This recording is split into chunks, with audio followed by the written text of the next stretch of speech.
We are tracking a possible lead tonight in the brutal stabbing deaths of 4 University of Idaho students. Newly surfaced surveillance video appears to show Kaylee Goncalves and Maddie Mogen walking with a man in downtown Moscow just hours before they were murdered. The 2 young women appear to be wearing the same clothes when they stopped at a food truck.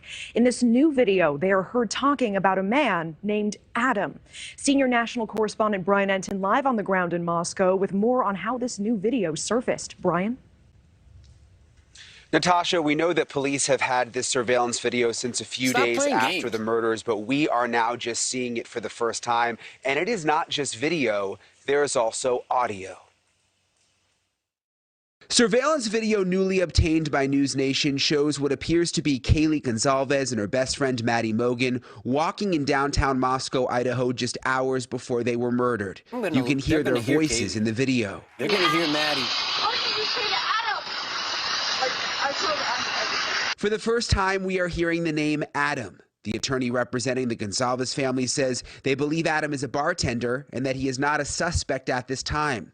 The Moscow Police Department not specifically on the video, but in a statement to News Nation said any digital content submitted as tips and leads becomes part of the investigation. We review and investigate submissions. Findings become part of the information we do not make public to maintain the integrity of the investigation. Meanwhile, the Goncalves family is questioning whether the investigation is being handled properly by Moscow police, especially within the first 48 hours after the murders. Their attorney spoke to News Nation's Chris Cuomo.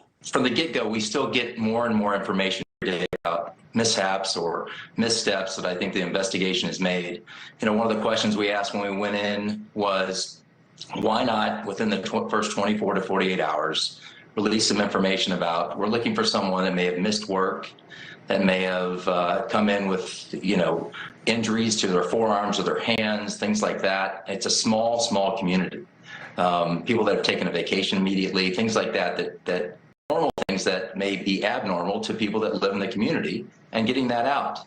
And they said they didn't do it because of investigative reasons. Police continue to focus on the white Hyundai Elantra they believe was in the area of the house near the murders and are asking for tips related to the car. Detectives insist the investigation is not slowing down. With the holidays coming up, how does that impact the investigation? Because I know there's still dozens of FBI agents assisting and state police. Does that wind down at all? It doesn't wind down, but we realize that people need a little time, need a little rest. We want them sharp and ready and, you know, get some relief so they can come back and not miss anything, stay really focused. So the intensity and the pace will remain the same, but at the same time, just giving people some turns to get out with their families, get a little bit of mental break so they stay sharp. So police say that the pace will remain the same, but still no major updates. They haven't released any suspect information or a person of interest, but they insist this is not